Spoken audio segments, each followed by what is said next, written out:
वही बात हम करें हेलोएरीन्स के मामले में। इस मामले में देखिए हमारे पास होता है ऑर्थो, मेटा और पैरा, ये तीनों समावयवी हैं। तो देखिए तीनों केस में क्या हो रहा है, जब हम बात करते हैं पैरा की, तो पैरा में क्या हो रहा है कि ये स्थिति होती है पहले और चौथे के मध्य। इनमें क्या होता है, सममिति होती है। सममिति होने से ये लैटिक्स फॉर्मेट में अच्छे से फिट हो पाते हैं, क्रिस्टल में बहुत अच्छे से फिट होते हैं, जिससे इन्हें अलग करने के लिए बहुत अधिक ऊर्जा की जरूरत पड़ेगी। तो जब हम बात करते हैं ऑर्थो, मेटा और पैरा की, तो पैरा जो समावयवी होते हैं इनका क्वथनांक हमेशा अधिक होगा।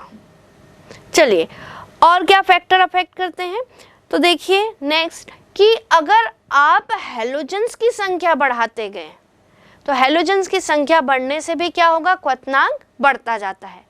कारण क्या होगा, कारण इनका यही है, जैसे जैसे हम हाइड्रोजन को हटा रहे हैं और हैलोजेंस को डालते जा रहे हैं तो इनका द्रव्यमान भी क्या है, बढ़ते जा रहा है। और मैंने आपको बताया था कि जैसे जैसे द्रव्यमान बढ़ता जाएगा इनका क्वथनांक भी क्या होगा, बढ़ते जाएगा। चलिए एक एग्जांपल लेते हैं। मान लो हम बात कर रहे हैं CH3Cl की। यहाँ पे देखिए इसका क्वथनांक है -24 डिग्री सेंटीग्रेड। अब इसमें से एक और हाइड्रोजन हटा दें और हैलोजेंस को ऐड कर दें तो ये हो जाएगा CH2Cl2। इसका क्वथनांक देखिए कितना हो रहा है, 40 डिग्री सेंटीग्रेड। अब बात करें क्लोरोफॉर्म यानी CHCl3 की। यहाँ क्लोरीन की संख्या बढ़ने से हमारा जो बॉइलिंग पॉइंट है वो 61 डिग्री सेंटीग्रेड हो गया। वहीं बात करें कार्बन टेट्राक्लोराइड CCl4, इसका देखिए क्वथनांक कितना हो गया है, 77 डिग्री सेंटीग्रेड। तो क्वथनांक को ये सारे फैक्टर क्या करते हैं, अफेक्ट करते हैं। या हम इन्हें शॉर्ट में समझें कि अगर आणविक द्रव्यमान बढ़ रहा है तो भी क्वथनांक क्या होगा, बढ़ेगा। जितना ध्रुवता बढ़ते जाएगी क्वथनांक बढ़ेगा।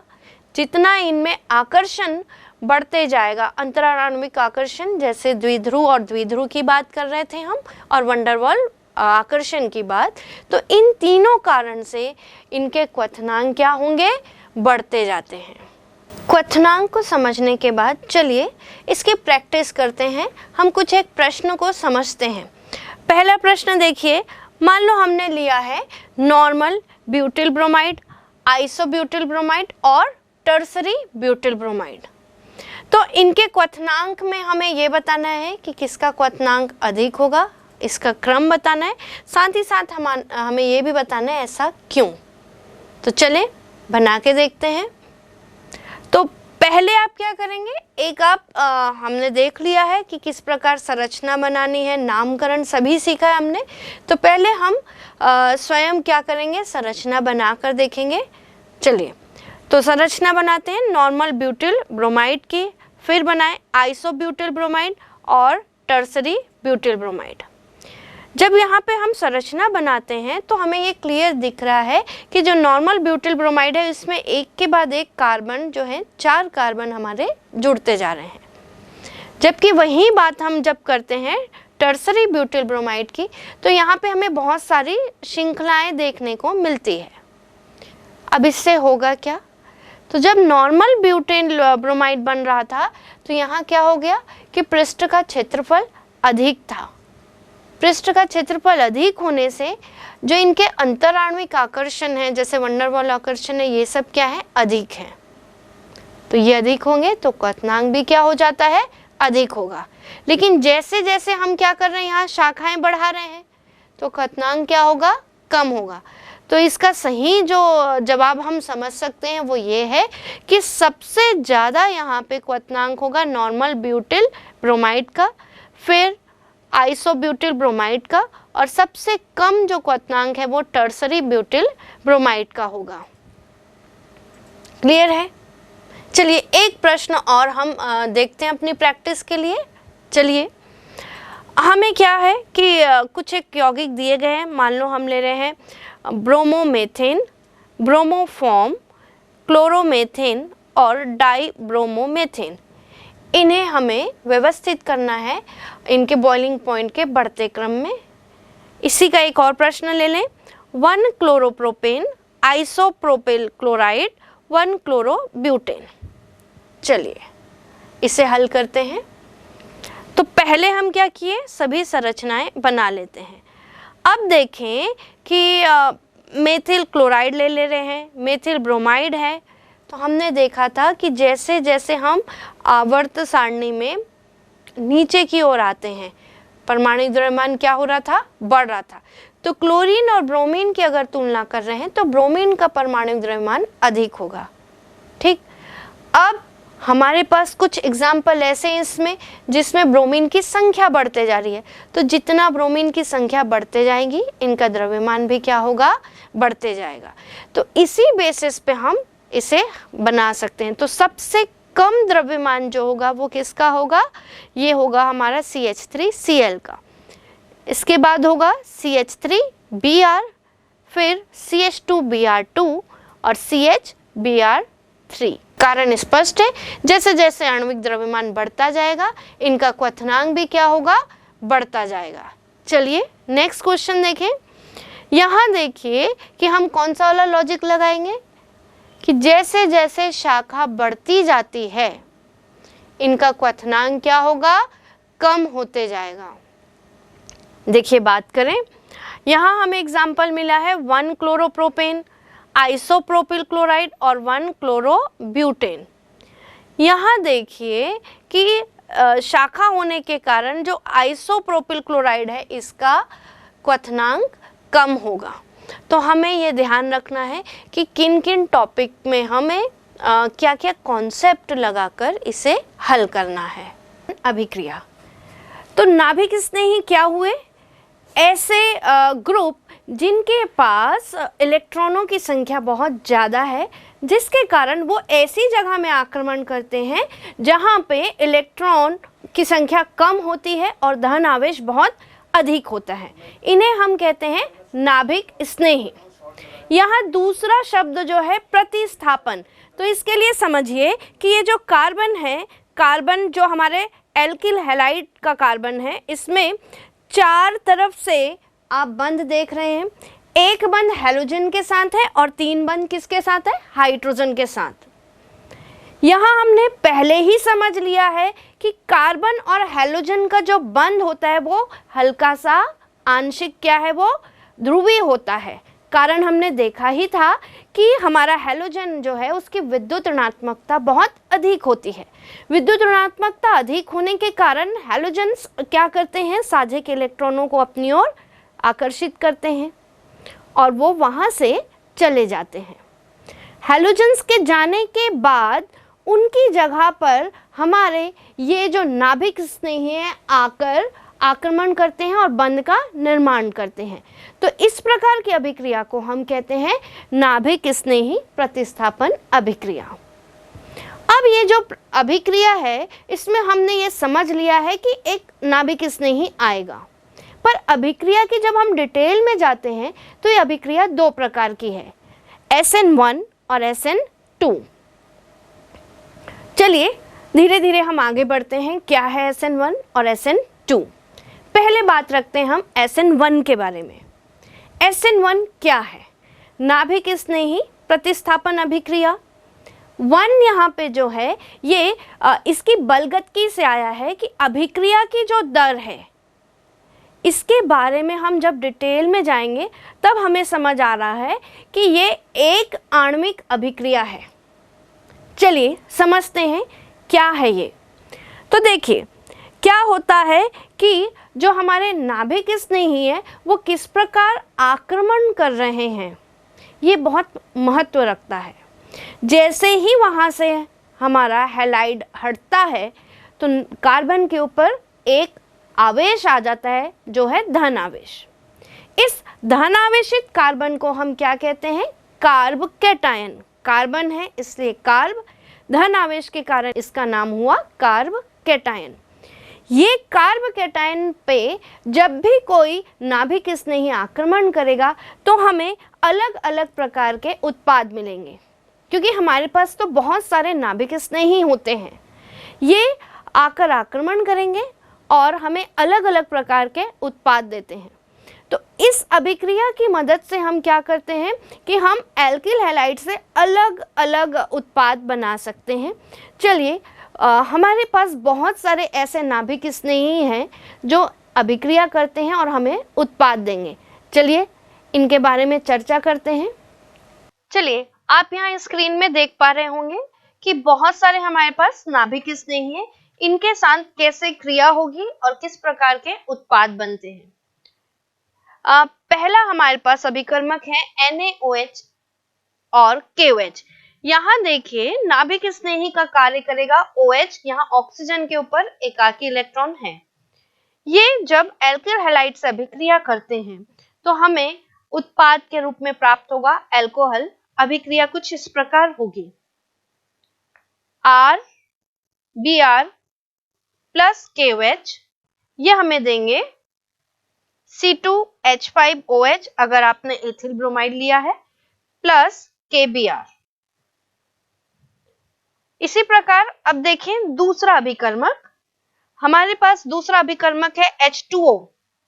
जल में OH जो है वो नाभिक स्नेही की तरह व्यवहार करता है।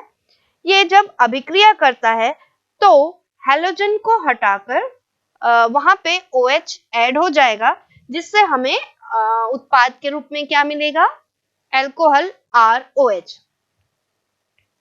इसी प्रकार हम बात करें एल्कोऑक्साइड, जैसे यहां हम देखें NaOR, इसमें OR जो है ये नाभिक स्नेही है, ये अभिक्रिया करते हैं और हमें मिलेगा ईथर ROR। ये बहुत प्रचलित अभिक्रिया है जिसे हम कहते हैं विलियमसन संश्लेषण।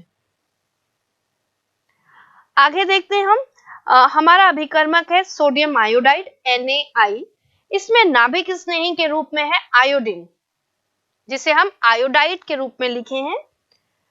ये अभिक्रिया करता है तो हमें मिलेगा एल्काइल आयोडाइड।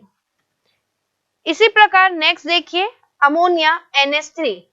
अमोनिया कई तरीके से अभिक्रिया करेगा। यहाँ पे नाइट्रोजन जो है इसके पास एकाकी इलेक्ट्रॉन युग्म है, ये आसानी से अभिक्रिया करता है और उत्पाद के रूप में हमें देगा RNH2 जो है प्राथमिक एमीन। जैसे मैंने अभी कहा था ये बहुत प्रकार से अभिक्रिया करेगा। नेक्स्ट देखिए RNH2, यही हमारा जो एमीन ग्रुप है अभिक्रिया करता है और यहाँ उत्पाद देगा RNHR-, जिसे हम कहते हैं द्वितीयक एमीन। नेक्स्ट देखिए, यही द्वितीयक एमीन जब अभिकर्मक के रूप में उपयोग किया जाता है तब ये उत्पाद देगा R3N।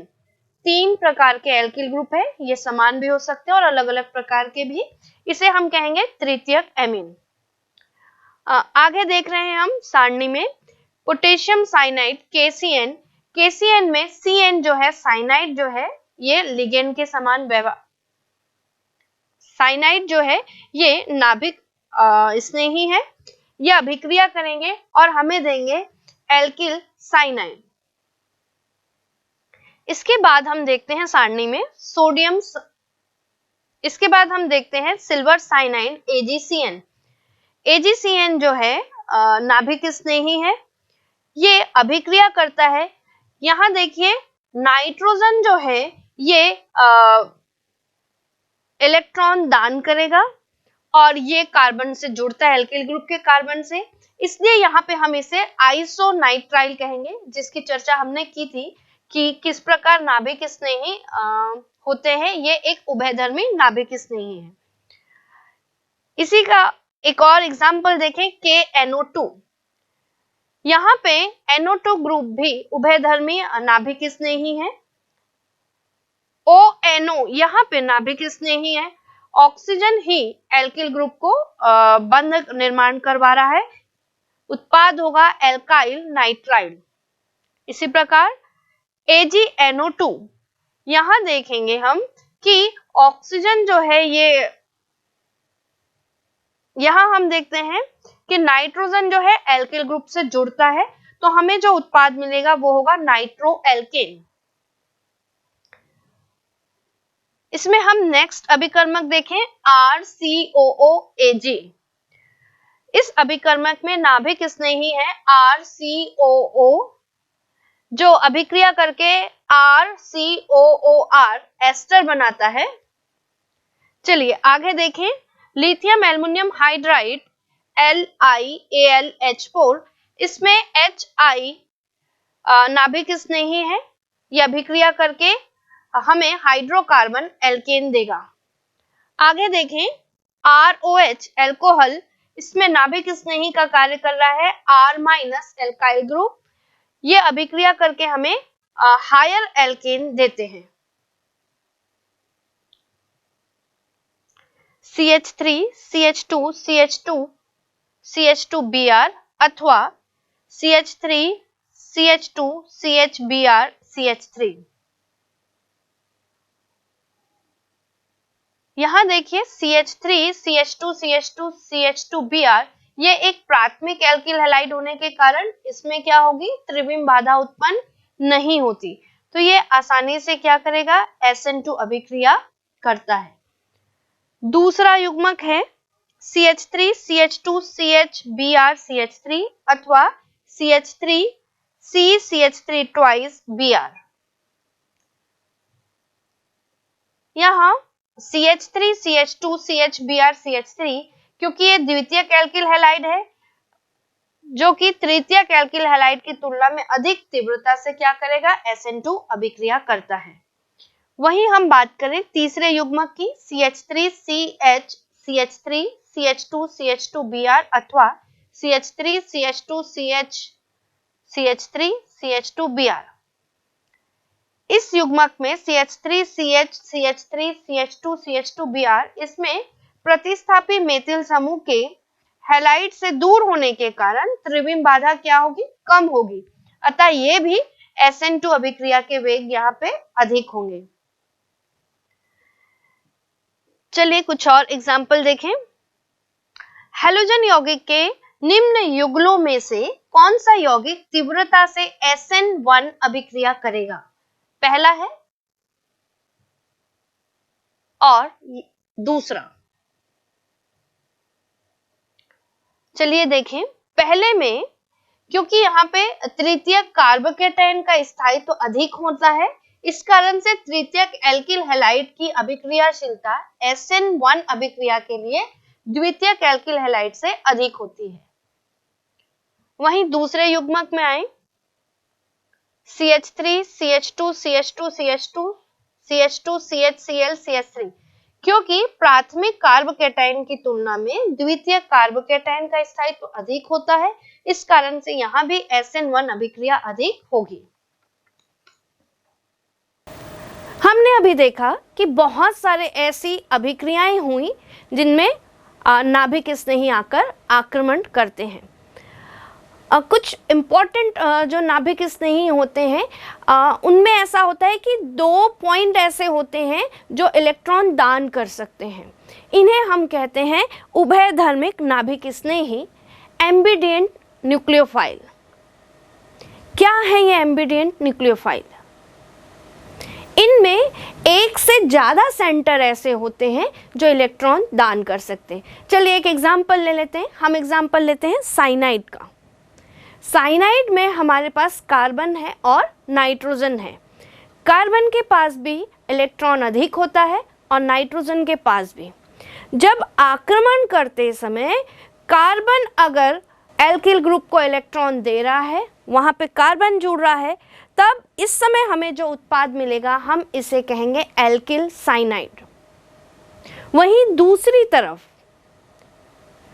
यहाँ नाइट्रोजन भी है जिसके पास बहुत अधिक इलेक्ट्रॉन है, तो जब नाइट्रोजन हमारे एल्किल ग्रुप के साथ जुड़ता है, वहाँ आक्रमण करता है और बंध का निर्माण कर रहा है, तो इस समय उत्पाद का नाम हो जाएगा आइसोसाइनाइड। तो ऐसे न्यूक्लियोफाइल जिनमें 2 सेंटर होते हैं उन्हें हम एम्बिडिएंट न्यूक्लियोफाइल या उभयधर्मी नाभिक स्नेही कहते हैं। एक और एग्जाम्पल लेते हैं हम। चलिए NO2। NO2 में नाइट्रोजन और ऑक्सीजन दोनों ही इलेक्ट्रॉन दान करते हैं। तो जब नाइट्रोजन हमारे एल्किल ग्रुप के साथ जुड़ता है तब उत्पाद बनेगा नाइट्रो एल्केन।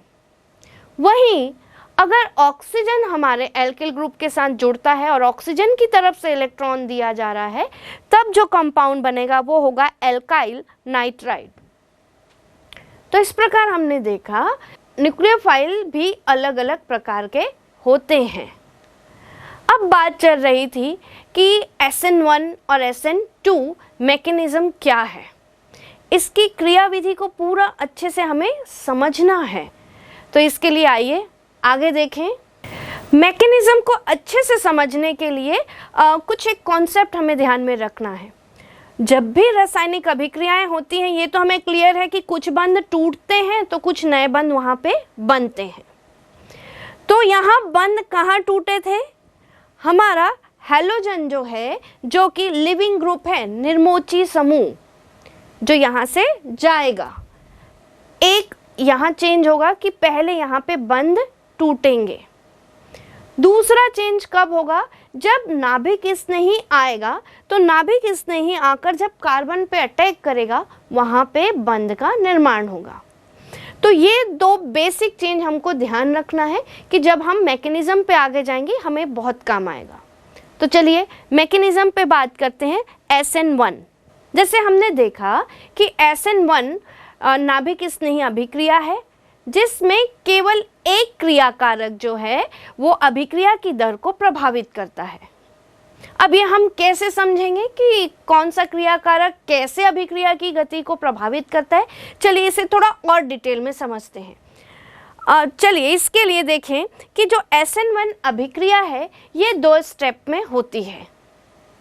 यहाँ आप कंफ्यूज नहीं होंगे। SN1 में जो 1 है ये एक आणविक अभिक्रिया के लिए है और हम बात कर रहे हैं स्टेप की। तो ये अभिक्रिया 2 स्टेप में होती है। पहले स्टेप में क्या होगा, चले देखें। देखिए क्या होता है, पहले स्टेप में बंध टूटते हैं। बंध के टूटने से वहाँ से हैलोजन जो है वो बाहर निकल रहे हैं कुछ इस प्रकार। यहाँ बंध टूटा और हमारा हैलोजन बाहर निकलता है। जब हैलोजन बाहर निकलता है तो ये क्या करता है, अपने इलेक्ट्रॉन जो उनके साझे के इलेक्ट्रॉनों को लेकर वहाँ से बाहर निकलता है, जिसके कारण हैलोजन्स के ऊपर तो ऋण आवेश है, पर हमारा जो कार्बन है उसके ऊपर धन आवेश आ जाता है। अब ये कार्बन जो है जिस पे धन आवेश है, इसे हम क्या कहेंगे? Carb cation. तो ये कार्ब कैटायन का निर्माण होता है पहले स्टेप में। अगर आप ध्यान दे रहे हैं तो देखिए यहाँ पे तीर का निशान, ये तीर का निशान जो है उत्क्रमणीय अभिक्रिया के लिए है। ये हमारी अभिक्रिया उत्क्रमणीय है, दोनों दिशा में जाएगी, क्रियाकारक से क्रियाफल और क्रियाफल से वापस क्रियाकारक की ओर। ये स्टेप काफी स्लो होता है। मंद गति के होने के कारण ही यही हमारी पूरी अभिक्रिया की दर का निर्धारण करेगा। चलिए इसे और अच्छे से समझें। मान लीजिए आपके क्लास में एक रेस हो रही है, रेस में सभी बच्चों ने भाग लिया है, तो वो रेस जो है आप जीतेंगे या नहीं ये निर्भर करता है आपकी क्लास के सबसे स्लो आने वाले बच्चे पे। क्योंकि जो सबसे फास्ट आया है वो तो जल्दी जल्दी जाकर क्या किया, उसने अपनी रेस कंप्लीट कर ली, पर पूरी रेस जो है इसका नतीजा उस बच्चे पे डिपेंड करता है जो सबसे स्लो होता है। तो वैसे ही अभिक्रिया की जो दर होती है वो उस स्टेप पे निर्भर करती है जो सबसे स्लो होती है।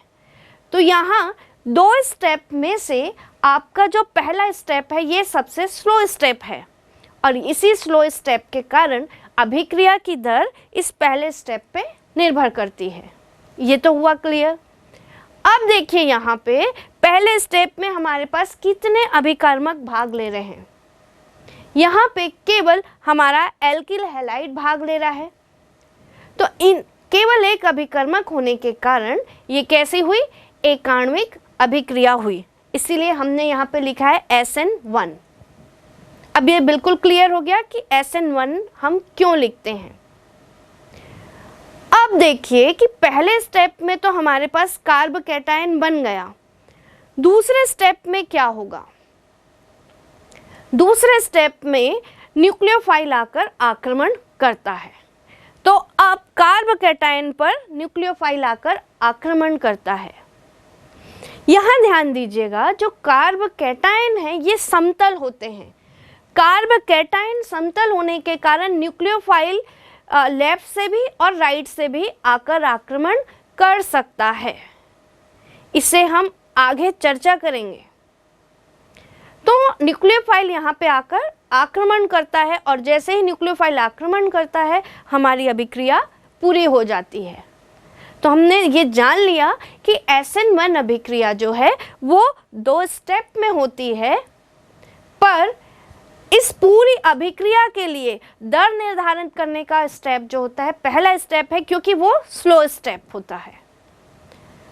अब आपने ध्यान दिया होगा कि इस प्रकार की जो अभिक्रिया होती है वो प्रोटिक विलायक में अच्छे से होती है।